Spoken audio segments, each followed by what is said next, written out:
Ken Sipe with latest show at NFJS, and I'm here today with DavidBock. Hey, David. Hey, good to see you. David, I understand you have a couple of talks about management.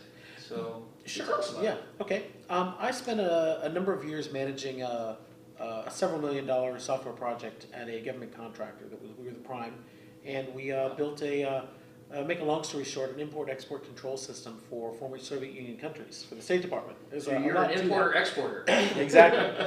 No, but I was, I'm an extrovert engineer. It's one of the reasons I love to talk to an audience like this. And, I always had management's ear, and many times I had tried to, they had tried to give me management positions, and I never really took it. Yeah. After several years on that project and seeing the need, I stepped up and did some management on that and was a manager of that project for about 7 years. And there were highlights, there were lowlights, there have been other projects I've worked on since then. And working on that project for that length of time, I saw decisions that we made 1 year that impacted things 3 and 4 years later. Wow. It was a depth of experience that is just, pretty uncommon, I think, on one project in our industry. Since then, I've worked on, a lot of different projects, managed stuff, and now have my own company where we do management of either our own internal projects or client projects. And I'm bringing a lot of that information into several different talks here at the No Fluff, from requirements management to a talk on software estimation to a talk on so you're the extrovert engineer who just got promoted up into middle management. Now what? What do you do? How do you manage your team? What kind of problems are you going to face? Just pieces of advice like that.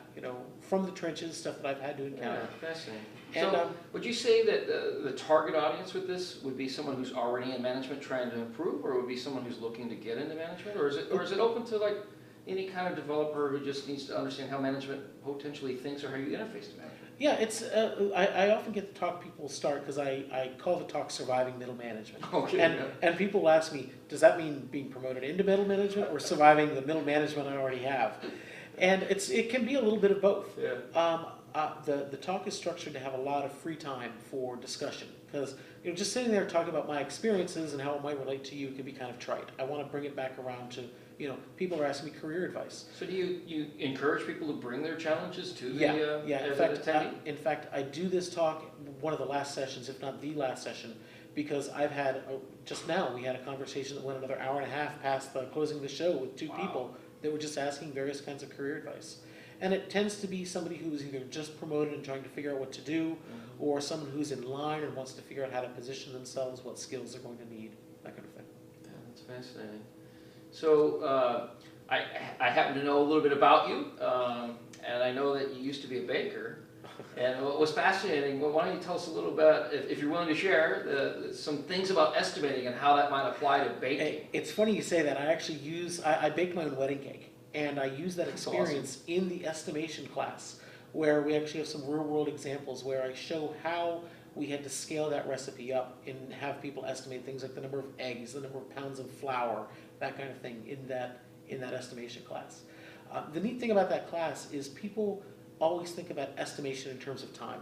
Mm-hmm. And one of the things that we don't do very well is ground our estimates in terms of other things that we know. I talk about this in terms of what I call the cake equation in that class, but it's based in a real-world thing you can find online. Google for the Drake equation. There was a guy named Frank Drake. He's currently the director of the SETI Institute, and many years ago there was a conference not unlike a No Fluff, where he was organizing this conference around the subject of searching for extraterrestrial life, and he built this thing that is today popularized as the Drake equation.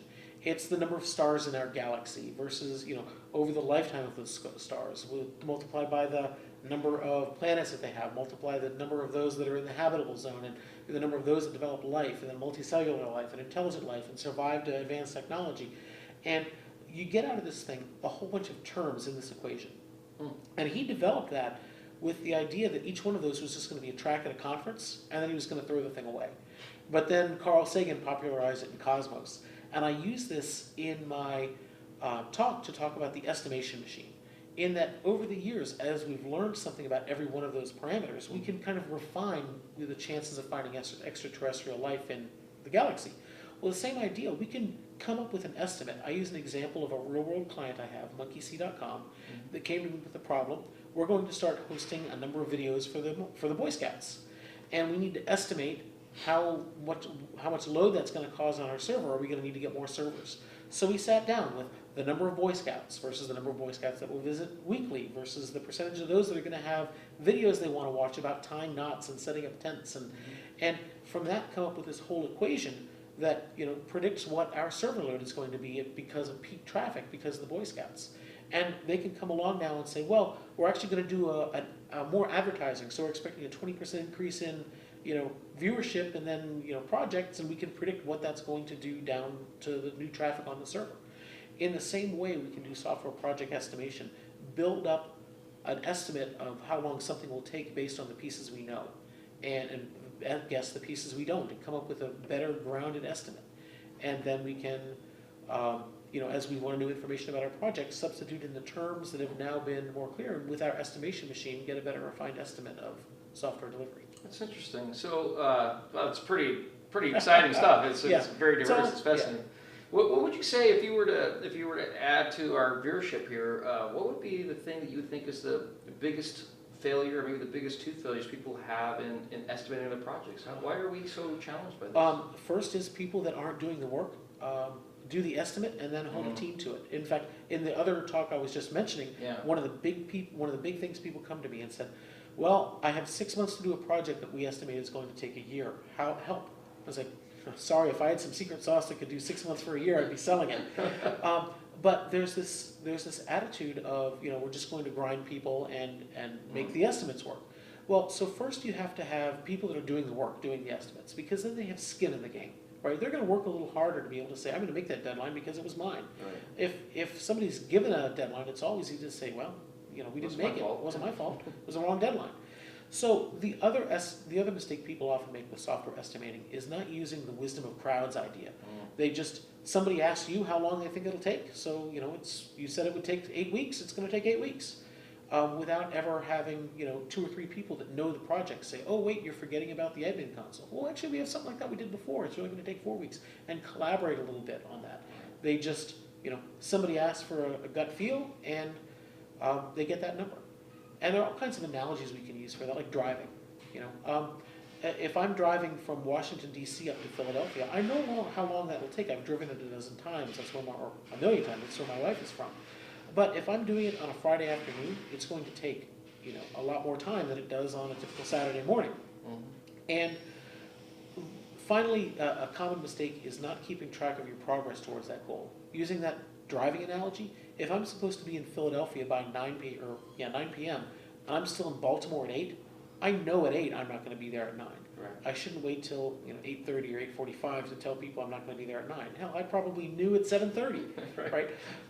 So the earlier if we're tracking the progress, the earlier we know about where we are, are we meeting our deadlines, are we not, the sooner we can make decisions to affect that. Do we drop features? Do we ask more time in the deadline? If we're not past the Brooks line, can we add a member to the team to speed it up? Things like that. Typical things we need to do as project managers, as long as we don't keep that information hidden because we think we're going to get in trouble. Yeah, no, that's fantastic.